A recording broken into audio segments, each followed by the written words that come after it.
Valtar í spáin kominn og spáin segir að þið verið örugglega efstar. Hvernig svona, þetta ekki alltaf það sama, bara sama tuggan, sama klísjan, þetta skiptir engu máli? Jú, auðvitað, og ég meina það svo sem alveg viðbúið að lið sem að ná eins árangri og við náum á síðasta ári fái svona spá. En það engin spurning að okkur verið veitt verðug keppni sérstaklega að KR-liðinu. Þjálfari ársins búinn að bæta við sig sterkum leikmönnum og þar munu vera flottar allt tímabilið sko. Þið eru svona sem að bæta við ykkur þrátt fyrir frábæran árangur í fyrra, komum með Silvíu og náttúrulega Kíanu og Regínu. Já, við náttúrulega Kíana kemur svo bara inn fyrir Heiðar sem við vorum frábærlega ánægð með fyrra og sama í Bosman-gildinu sem Regína kemur inn fyrir Simónu. Svo fer náttúrulega Ásta út en Silvía kemur inn aðeins öðruvísi leikmaður og vonandi getur hún bara stimpla sig bara aftur inn sem leikmann í fremstu röð á Íslandi sko. Er það ekki svolítið máli? Ég meina, við náttúrulega vitum hvað hún gat þegar hún var hérna í U18 og U20 landsliðunum en aðeins horfið síðan, þetta er leikmaður sem geti bara verið með betri deildinni.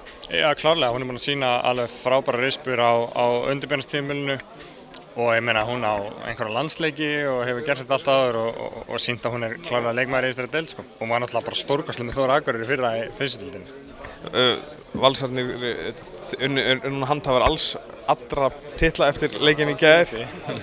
Hvað má gera ráð fyrir að það breytist í ykkar leik? Er eitthvað sem þið þurfið að tvíka eitthvað sérstaklega eða er það byggja því sem þið gerðuð í fyrra? Ja, þetta verður mjög svona áþekkur körfubolti, við viljum náttúrulega spila svona aggressíva vörn á hálfum velli og síðan verður mestallur sóknarleikurinn til í kringum Kíönu og Helenu. Og síðan eru bara allir tilbúinir að taka ákvarðanir upp frá því, það er fortsatt double-tími, boltinn fer út, það er einhver sem þarf að grípa og skjóta eða gera eitthvað gáfulegt við boltann. En fyrst og fremst byggist þetta á því að við spilum svona stingy halfcourt varnarleik. Fyrra var mikið talað ártölin góðu á vegginn, nú er það komið, hvað munið þið nýta í vitinu? Já, nýja sagan er arflega ekki byggð á einu ári. Þannig að við viljum vera lið sem að fólk man eftir. Þú veist, þegar að tala valslið í kvennaboltanum, þá verðum við vera lið sem að fólk hugsa alveg svo. Það hugsa Birnu Valgarðs og fleiri úr Keflavíkurárunum eða Systunar og Hildi á Snæfellsárunum. Við viljum búa til svona legacy, það er næsta verkefni.